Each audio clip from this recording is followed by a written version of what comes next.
Nessa semana, acredito que todos os irmãos viram, uma imagem muito curiosa circulou pelos jornais, pela internet, todas as redes sociais, que foi essa imagem meio embaçada aí, né? Quem acompanhou pôde ver que os cientistas afirmaram que pela primeira vez foi possível tirar uma fotografia de um buraco negro, né? E essa fotografia, ela correspondia à teoria que foi feita por Albert Einstein há mais de 100 anos atrás. E isso foi, né, um acontecimento importante aí nessa semana e, segundo os cientistas, um grande feito da humanidade. E eu fiquei pensando, eu sempre fico impressionado com a grandiosidade dessas coisas relacionadas à astronomia, né, cosmologia. São sempre números muito grandes e às vezes é difícil a gente entender. Eles afirmam que a distância desse buraco negro para a Terra é 55 milhões de anos-luz. É a distância que eles conseguiram captar essa imagem. O que são 55 milhões de anos-luz? Né? Aí eu fui pesquisar, eles falam que mais ou menos o tamanho do buraco negro é 6,5 bilhões de vezes o tamanho do Sol. O Sol nós conseguimos ver, né, e estando tão distante de nós, ele é imenso. E esse buraco negro seria 6,5 bilhões de vezes maior. O que são 6,5 bilhões de vezes? Seria o tamanho, mais ou menos, segundo eles falaram, da nossa sistema solar. Seria só esse buraco negro que está em uma outra galáxia, né? Então, é uma coisa bem grande, né? Então, talvez eles conseguiram ver pelo tamanho, né, desse buraco negro.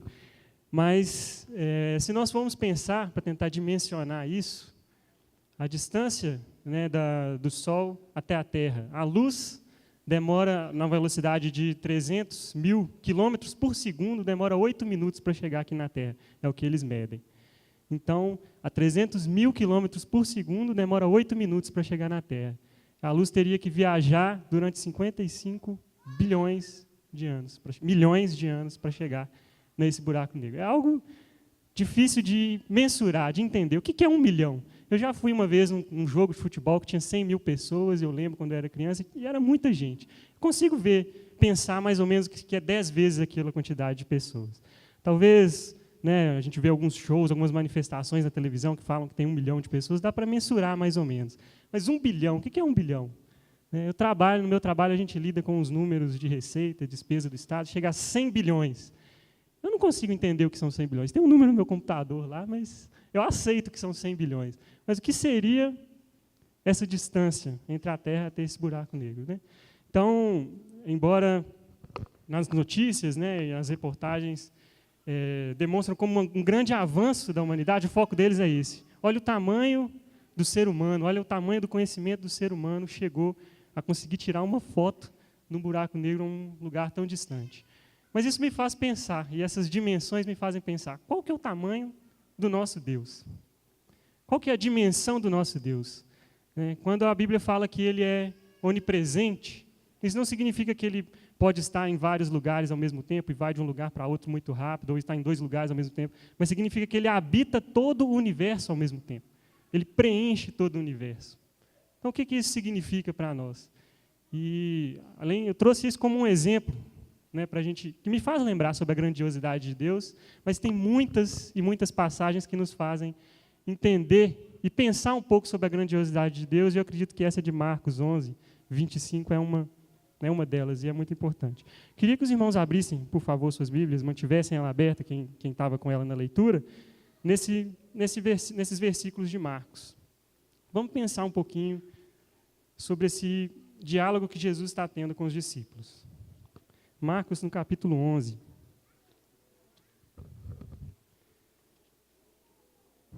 Aqui, se nós formos ver o contexto de Marcos, capítulo 11, estamos na última semana de Jesus, antes dele ser entregue na cruz.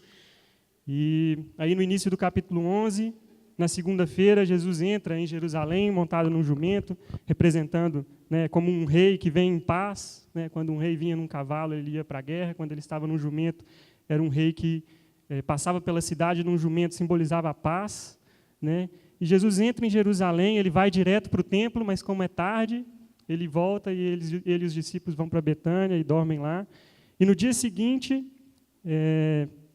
eles saem de Betânia e deparam com uma figueira, né? E tem essa passagem que nós conhecemos, que Jesus vê que ela tem folhas, e ele vai procurar frutos na figueira, mas a figueira não tem frutos, né? E pensando sobre características da figueira, a gente sabe que uma figueira não dá folhas antes de dar frutos, e aquela figueira tinha folhas, mas não tinha frutos. Então, por isso, Jesus esperava que pudesse pegar algum fruto dela, mas ela não tinha, e o que ele faz é amaldiçoar a figueira. E os discípulos não entendem, mas eles observam aquilo e ficam curiosos com o que tinha acontecido. Mais para frente, então, Jesus, na terça-feira, ele vai no templo e o que ele encontra não agrada a ele, né? Nós sabemos que ele fica irado. Os judeus, eles tinham que pagar uma quantia de tributo no templo, então tinha alguns cambistas que ficavam lá para trocar o dinheiro, como pessoas vinham de diversos lugares, eles tinham que ter como fazer essa troca. Além disso, as pessoas iam lá para fazer sacrifícios, e as pessoas precisavam levar um animal para fazer sacrifício. E, geralmente, as pessoas pobres sacrificavam pombos. E, se nós lermos a passagem, a partir do versículo 15, vamos ler. E foram para Jerusalém, entrando ele no templo, passou a expulsar os que ali vendiam e compravam. Derribou as mesas dos cambistas e as cadeiras dos que vendiam pombas. Não permitia que alguém conduzisse qualquer utensílio pelo templo. Também os ensinava e dizia, não está escrito, a minha casa será casa de oração para todas as nações? Vós, porém, a tendes transformado em covil de salteadores. Aqueles homens vendiam os animais mais caro do que precisava, eles lucravam muito com aquelas trocas de moeda, e isso explica a indignação de Jesus naquele templo, né, naquele momento. E os principais sacerdotes e escribas ouviam essas coisas e procuravam um modo de lhe tirar a vida, pois o temiam, porque toda a multidão se maravilhava de sua doutrina. Em vindo à tarde, saíram da cidade. Então, esse foi um episódio crucial, que levou, um dos episódios cruciais, talvez nesse momento aqui, ficou confirmado e aumentou naqueles homens a vontade de matar Jesus, né, de levar ele para a cruz, por esse ato que ele fez e pelo que ele falou no templo. E na sequência, no versículo 20, Jesus, depois de sair da cidade com os discípulos, ele fala para eles algumas coisas interessantes. No versículo 20, e passando eles pela manhã, viram que a figueira secara desde a raiz. Então Pedro, lembrando-se, falou, mestre, eis que a figueira que amaldiçoaste secou. Ao que Jesus lhes disse, tende fé em Deus. Uma resposta curiosa, né? Pedro pergunta, aquela figueira que o Senhor amaldiçoou, ela secou, tende fé em Deus. Né? Por que Jesus deu essa resposta? E é interessante a gente ver, por esse contexto, Jesus sempre esteve com os discípulos. Já era costume daquele povo, dos discípulos de Jesus, orar, fazer orações. Né? Eles sempre tinham essa prática de interceder a Deus. Mas os discípulos talvez estavam tanto tempo ali, próximo de Jesus, que tudo que eles precisavam, eles recebiam direto de Jesus. Estavam com fome? Jesus dava. Eles precisavam de sabedoria? Jesus dava. Precisavam de direção? Onde nós vamos? Jesus ensinava. Né? Orientação, tudo Jesus supria para eles diretamente, com a presença física ali.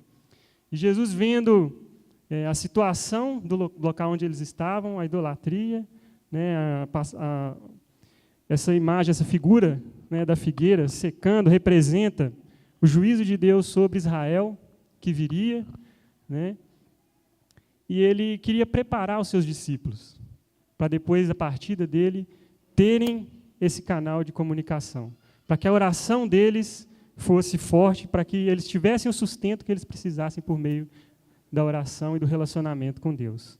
Então, Jesus está preparando os discípulos dele aqui, assim como ele nos prepara. E hoje nós temos, na oração, um canal de comunicação com Deus, um meio de ter, né, de nos suprirmos com a orientação que Deus dá para cada um de nós.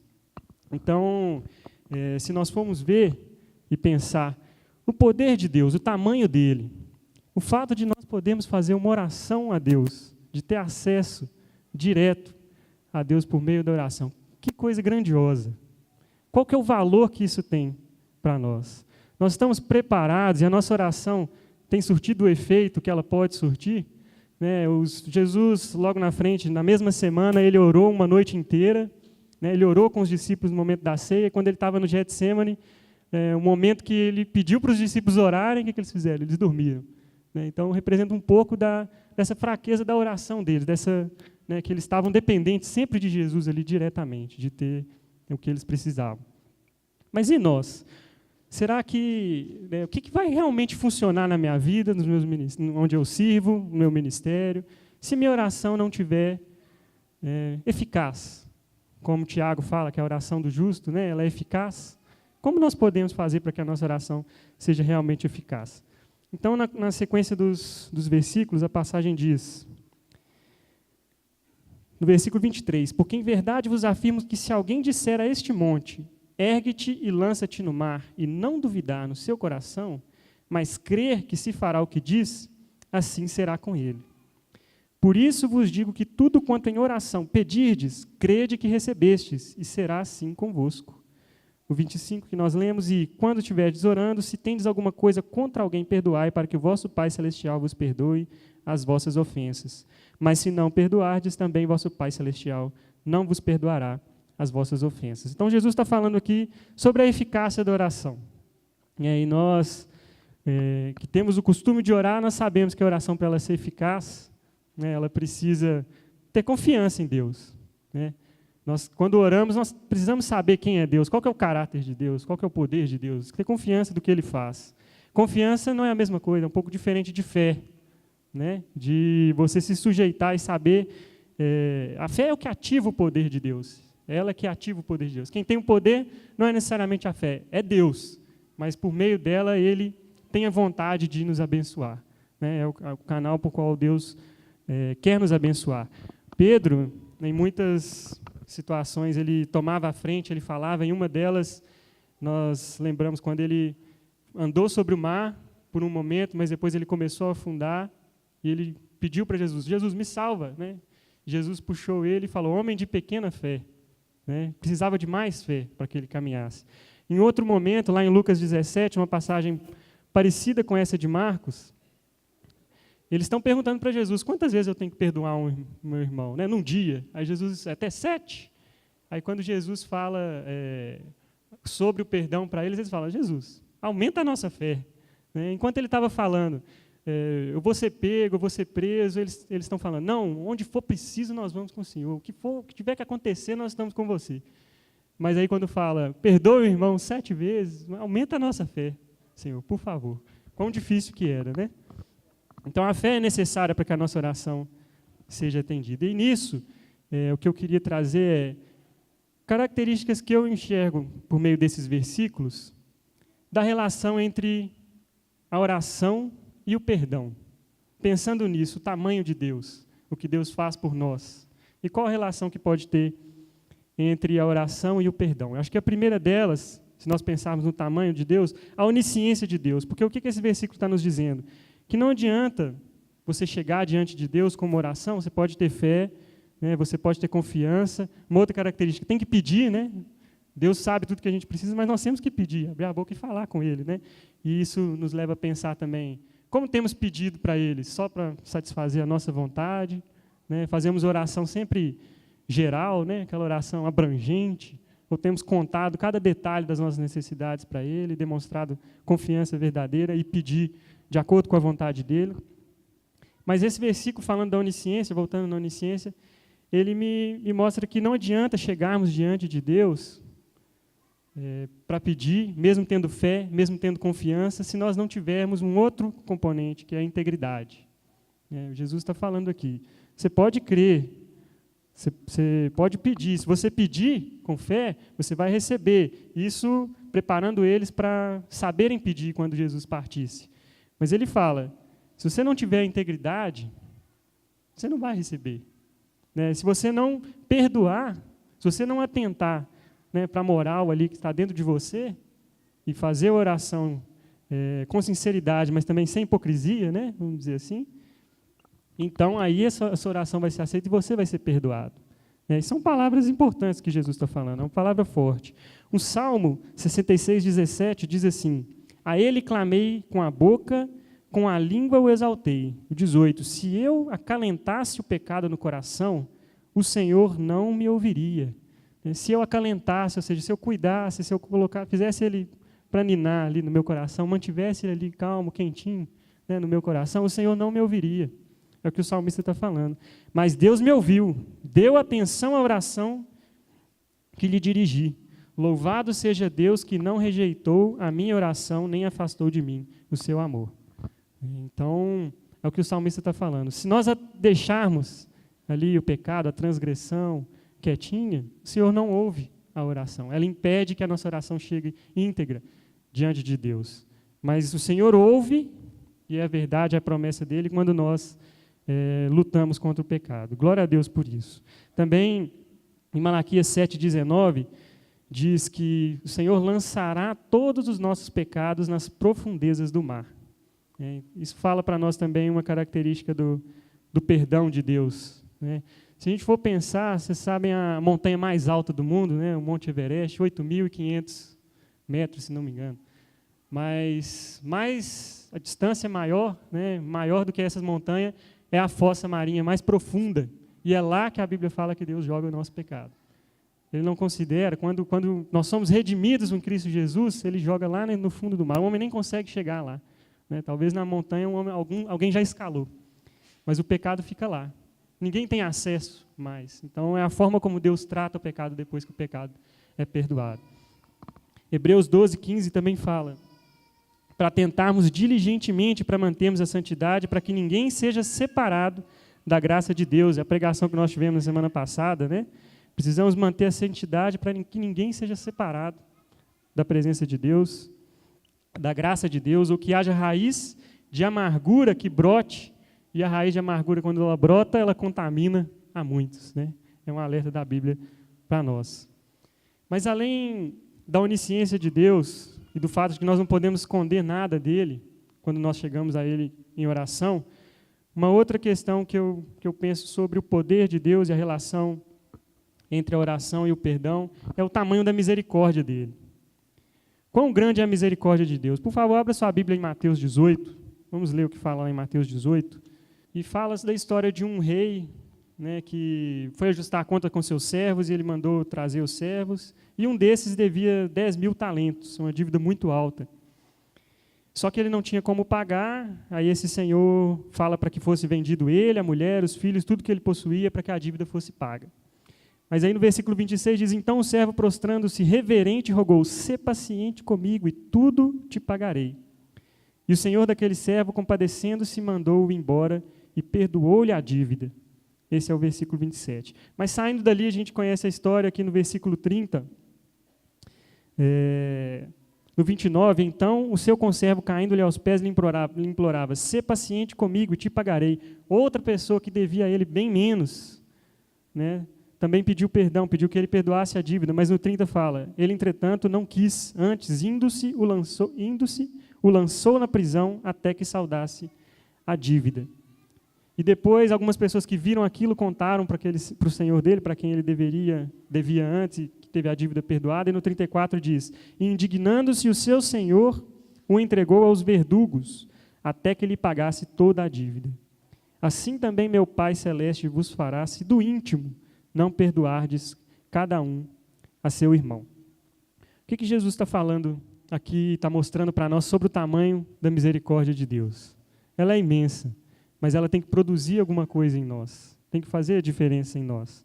Ele fala aqui no versículo 35, não perdoar no seu íntimo, não é da boca para fora, é realmente avaliar lá no seu íntimo, mesmo que você fale, eu te perdoo, não, tudo bem, já passou, mas aquilo está você guarda aquilo com você, você não muda, você mantém uma visão negativa da pessoa e alimenta aquela visão negativa, e isso é uma coisa perigosa, porque todos nós temos uma dívida muito maior com Deus, e quando nós somos perdoados, qual que é a diferença disso para nós? Quando alguém erra conosco, é claro que é muito difícil, quando alguém erra conosco, mas Deus está falando que é uma necessidade o perdão, não é uma escolha.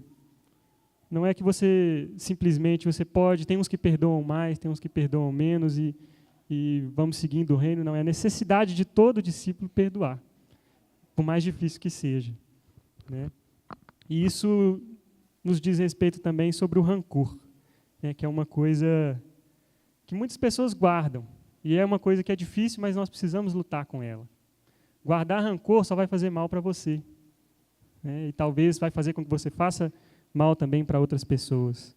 Isso vai travar o seu relacionamento com Deus. Isso pode dificultar, né, a sua caminhada. E com certeza vai. Mas você, eu pergunto, né, para você hoje, você já foi perdoado por Deus? Você reconhece que foi perdoado? Amém? Talvez não foram todos que responderam, porque ainda não reconheceram isso. E Deus, a Bíblia fala para nós como você pode ser perdoado de uma vez por todas os seus pecados. Né? Ter sanado essa dívida de uma vez por todas, completamente. E talvez você que ainda não conheça isso, não tenha entendido isso, tenha um pouco de dificuldade de entender por que Jesus está falando que eu tenho que perdoar. Mas não merece, a pessoa não merece meu perdão. Ela errou e dói muito o que ela fez. Eu nunca vou esquecer, realmente não vai esquecer. Mas você pode perdoar. E é mais fácil você perdoar, na verdade é possível perdoar quando você entende o perdão que Jesus proporcionou para cada um de nós. E é no batismo, é quando você se batiza. Primeiro você crê, você confessa, né, e se arrepende dos seus pecados, é imerso, é que você recebe o perdão dos pecados, é o que a Bíblia diz. Então, mas mesmo assim, para todos aqueles que já conhecem, reconhecem o perdão, o que Jesus está falando aqui é que nós precisamos, assim como Pedro, ter nossos pés lavados, né? Precisamos lembrar disso, ter essa lembrança. Pedro, naquele momento, quem se lembra, Jesus foi lavar os pés dos discípulos e ele fala, não, Senhor, eu é que tenho que lavar os seus pés. E Jesus fala, mas se você não deixar eu te lavar seus pés, você não tem parte comigo. Ele fala, então lava o corpo inteiro, né? E Jesus diz, não precisa do corpo inteiro, seu corpo já está lavado, né? Então nós, quando chegamos diante de Deus, já batizados, nós estamos limpos, mas precisamos lavar os pés. Na nossa caminhada precisamos renovar, né, o entendimento da misericórdia de Deus, o tamanho daquilo que Ele fez por nós. Um terceiro ponto que me chama a atenção da relação entre o perdão e a oração é o poder restaurador do perdão. Como que ele é capaz de transformar a vida das outras pessoas, daquele que é perdoado e daquele que perdoa, né? Quando uma pessoa erra contra a outra, se ela é irmão, né, dessa outra pessoa, ela não vai deixar de ser irmão porque errou, né? Quando um pai erra com um filho, ele não vai deixar de ser o pai daquele filho. O filho não vai deixar de ser pai, né, de ser filho daquele pai. Mas aquele relacionamento é quebrado, o relacionamento esfria. E é isso que acontece entre nós, quando não nos perdoamos, e acontece entre nós e Deus, quando nós não perdoamos aquelas pessoas à nossa volta. O nosso relacionamento com Deus também se esfria. Mas o perdão de Deus, e quando o perdão é manifesto entre nós, ele também restaura, ele dá vida, né? É o que a palavra de Deus nos diz. Qual que seria, então, para você, né, não precisa dizer, mas pensar, o pecado mais difícil de perdoar, o erro mais difícil de perdoar? Talvez traição, talvez se você vê alguém machucando alguém que você ama, adultério, não sei. Cada um pode ter algum pecado, um erro que acredita que é mais difícil de perdoar. Mas nós precisamos lembrar que todos esses, até esse que eu falei, traição, né, adultério, se nós vamos pensar no sentido espiritual, né, e ver alguém sofrer, alguém que você ama sofrer, Deus passou por tudo isso. E mesmo assim, mesmo sendo Deus, mesmo sendo o criador do buraco negro, né, do universo, aquele que habita na eternidade, Ele perdoa. Ele tem essa atitude de perdoar. Ele sabe melhor do que ninguém, se para você é difícil, Ele sabe que dificuldade que é. Qual que é o tamanho dessa dificuldade? De perdoar alguém que errou contra Ele. Então, uma outra passagem que eu queria ler com os irmãos é Lucas 23, antes de nós encerrarmos, Lucas 23. Irmãos, o perdão ele é igual um processo de digestão de uma comida bem amarga, né? Pensa num alimento bem amargo, quando você coloca ele na boca, é ruim ficar com ele ali, né? Às vezes dá vontade de cuspir, mas o que nós precisamos fazer é engolir ele o mais rápido possível, né? Para que comece o processo de digestão. Pode ser longo, pode demorar. Talvez você nunca vai esquecer quão amargo foi ter que engolir aquele alimento, mas um dia aquele sabor vai passar, né? Então, o que Jesus está nos chamando é para ter essa atitude perdoadora, né, para abrir mão assim como Ele abriu, e de estar certo ou de querer julgar, porque Deus não nos chamou para sermos bons juízes, né? Tem alguma passagem na Bíblia que fala, vos chamei para que sejam bons julgadores entre o povo. Ele não fala isso, né? Ele nos chamou para sermos bons em amar, bons em perdoar, bons em fazer o que ele fez, o que ele cumpriu, né? O que Jesus Cristo fez. Provérbios 19:11, vou citar para os irmãos, também diz: a discrição do homem o torna longânimo, e a sua glória é perdoar as injúrias. Né? Quem perdoa, dá glórias a Deus e é glorificado por Deus também. Agora, Lucas 23, 33 e 34, nosso irmão o presbítero Márcio até citou essa passagem no domingo passado, fala do momento em que Jesus foi ser crucificado. E do que tem registrado nos evangelhos, né, no evangelho, nos 4 relatos do evangelho, Jesus fala 7 vezes. 3 delas ele faz orações e em 4 ele se dirige às outras pessoas. Mas a primeira coisa que ele fala está aqui registrado, essa primeira oração que ele faz, no versículo 33 e 34. Quando chegaram ao lugar chamado Calvário, ali o crucificaram, bem como aos malfeitores, uma à direita e outra à esquerda. 34. Contudo, Jesus dizia: Pai, perdoa-lhes porque não sabem o que fazem. Então, repartindo as vestes dele, lançaram sortes. Então, Jesus, enquanto ele ia sendo pregado, ele falou essas palavras. Aqui fala que ele dizia isso, né? Talvez ele não falou só uma vez essa frase, mas enquanto ele ia recebendo as marteladas, ele ia sendo pregado, ele falou essas palavras. Isso mostra para a gente a intensidade do perdão, né, do amor de Jesus sobre cada um de nós. Em outro momento, enquanto ele ainda estava para ser preso, a Bíblia nos mostra uma situação em que ele não fez uma oração que ele poderia ter feito, né, para que o Pai enviasse anjos e livrasse ele de toda aquela situação. Ali ele já tinha decidido, na mente e no coração dele, de perdoar. Desde antes dele ser levado para a cruz. E aqui na cruz, com essas palavras, nós vemos que ele realmente já tinha perdoado aquelas pessoas e pede a Deus que perdoe. Então, o perdão, ele começa numa atitude interior. Né? Ele começa com uma atitude interior. A disposição de Jesus foi manifesta pelas palavras dele. Então, quando alguém erra contra nós, essa pessoa tem um problema com Deus, ela cometeu um pecado. Mas nós também temos agora alguma coisa com Deus, diante de Deus, para resolver, que é justamente perdoar essa pessoa. Então, o perdão precisa ser interior. Por outro lado, também, ele tem uma manifestação exterior, que é quando ele reanima a pessoa, e quem já foi perdoado por algum erro que cometeu agora não diante de Deus, mas entre nossos irmãos, entre um familiar, sabe como que aquilo é restaurador, né? O efeito poderoso que aquilo tem para que aquele relacionamento se aperfeiçoe cada vez mais. Né? É uma característica do perdão. Agora, uma outra dimensão do perdão, e para finalizarmos, é superior. Então, eu e você, nós não temos poder de decidir entre essa relação entre a pessoa e Deus. Todo pecado que é cometido, ele é cometido inicialmente, fundamentalmente, contra Deus, em primeiro lugar, não contra nós. Então, nós não temos como resolver isso para a pessoa, e não adianta. O que nós podemos fazer é trabalhar no nosso coração.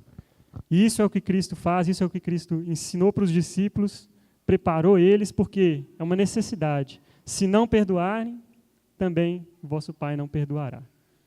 Então, que Deus nos abençoe, nos ilumine, nos ajude na nossa caminhada, né, para que tenhamos nossos pés lavados a cada dia e possamos caminhar com integridade, reconhecendo o tamanho dele e quem somos nós para não perdoar alguém, sendo que um Deus tão grande perdoou.